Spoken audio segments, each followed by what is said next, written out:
निशान बड़ा या फिर नीयत। इस वक्त मैं भारतीय जनता पार्टी के नेता देवेंद्र सिंह राणा के घर के बिल्कुल बाहर हूं।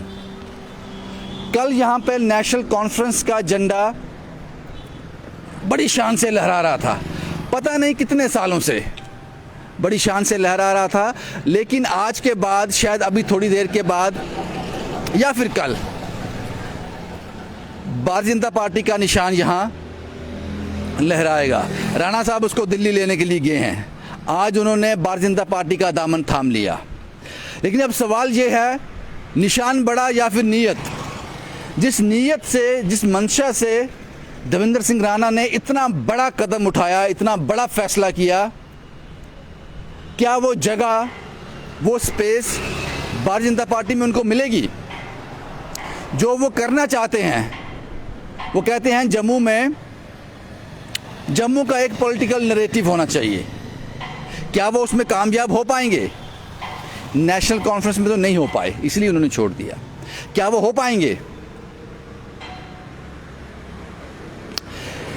भारतीय जनता पार्टी के लिए फायदा ही है। वो इसलिए क्योंकि भारतीय जनता पार्टी की जम्मू विंग को एक नया चेहरा मिल गया, एक नया चेहरा मिल गया लोगों के बीच जाने के लिए।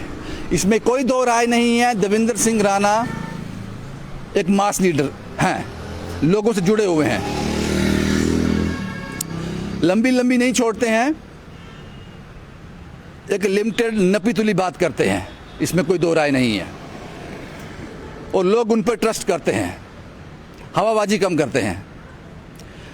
तो ये भी एक कारण हो सकता है कि आने वाले दिनों में भारतीय जनता पार्टी को इसका फायदा होगा।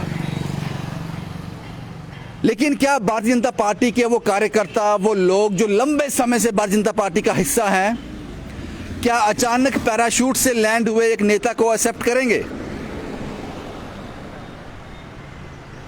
ये सवाल आने वाले दिनों में भारतीय जनता पार्टी के जम्मू के जो लीडरशिप है उसमें ज़रूर देखने को मिलेगी।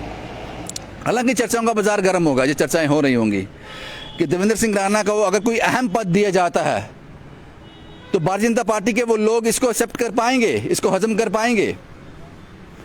वो अपने आप को ठगा हुआ महसूस तो नहीं करेंगे कि हमने एक लंबा समय भारतीय जनता पार्टी को दिया है और किसी ज़माने में, कुछ देर पहले, कुछ महीने पहले, देवेंद्र सिंह राणा और सुरजीत सिंह सलाथिया भारतीय जनता पार्टी के अगेंस्ट थे, उनके विचारधारा के अगेंस्ट थे। क्या वो लोग इसको एक्सेप्ट कर पाएंगे? इसलिए मैंने कहा कि ये झंडा जो है, झंडा बड़ा या नीयत, ये समझना होगा आपको। अब आने वाले दिनों में देखा जाएगा कि ये जम्मू कश्मीर की सियासत, खासकर नेशनल कॉन्फ्रेंस और बीजेपी, इसमें क्या इससे बदलाव आता है, क्या चीज़ें जो हैं वो ग्राउंड पे चेंज होती हैं। नेशनल कॉन्फ्रेंस ने एक बड़ा नेता खो दिया और भारतीय जनता पार्टी ने यकीनन एक बड़े चेहरे को अपने साथ मिला लिया। राणा साहब भारतीय जनता पार्टी में जो कुछ करना चाहते हैं वो कर पाएंगे। हालांकि मेरी कुछ लोगों से बात हुई, चौधरी लाल सिंह से मेरी बात हुई, उन्होंने कहा यह गलत मूव है, यह मूव सही नहीं है, हमने रोका था, हमने मना किया था। नेशनल कॉन्फ्रेंस के नेता जावेद राणा साहब कहते हैं, जो बैंडर से आते हैं, वो कहते हैं कि देवेंद्र सिंह राणा मासूम हैं, उनकी मासूमियत का फ़ायदा उठाया गया है। थोड़ी देर वो बीजेपी में रहेंगे, उनको समझ आ जाएगी। अगर वो वापस आना चाहते हैं तो नेशनल कॉन्फ्रेंस के दरवाजे उनके लिए खुले हैं, ऐसा उन्होंने कहा कि गलत मूव था। लेकिन जो फैसला किया गया है सोच समझ कर ही किया गया होगा। ये हम समझ सकते हैं कि इसके पीछे बड़ा चिंतन मंथन हुआ होगा, उसके बाद इस फैसले को किया गया होगा। उम्मीद करते हैं कि जिस मंशा से, जिस नीयत से राणा साहब ने ये बड़ा फैसला किया है वो उसमें कामयाब हो जाएं। अगर वो कहते हैं कि जम्मू के हक की बात है, वो हक उनको दिलवा दें। हालांकि 2-3 दिन लगेंगे उनको वापस आने में, वो झंडा लाने में शायद आज ही लग जाए। शायद बीजेपी के हेडक्वार्टर से वो झंडा यहाँ पे आ जाए। यहाँ पे कुछ लोग हैं, शायद उनसे भी जानने की कोशिश करते हैं कुछ बात करते हैं, क्योंकि ये लोग जो हैं ये चश्मदीद होते हैं, ये 24 घंटे यहाँ 12 घंटे 24 घंटे यहाँ पे ड्यूटी करते हैं। आपका नाम क्या है साहब? सुखदेव साहब। सुखदेव सिंह सर। सुखदेव साहब, नेशनल कॉन्फ्रेंस का एजेंडा उतर गया? जी उतर गया ये कब उतारा? सर, कल उतरे। कल उतार दिया जी। अब बीजेपी का एजेंडा लगाएगा? लगेगा सर। कोई ऑर्डर आया कब लगाना है? अभी सर तो पूरा फाइनल नहीं हुआ है कब लगाना है। राणा साहब दिल्ली से लेके आएंगे? जब दिल्ली से आएंगे सर तभी। साथ ही लेके आएंगे? जी सर। आपका नाम क्या है साहब? सुखदेव सिंह। सुखदेव साहब, आप राणा साहब से जुड़े हुए हो? जी, मेरे को 30 साल हो गए हैं इनके 30 साल हो गए। आप भी नेशनल कॉन्फ्रेंस का हिस्सा थे? जब हमारे साहब थे जी तो तब हम भी थे। तो हमारा तो यही एम है कि हमने साहब के साथ चलना है। साहब जिस मर्जी पार्टी में जाएं तो हम तो साहब के पीछे हैं, साहब के साथ। आपके साथ। बिल्कुल सर।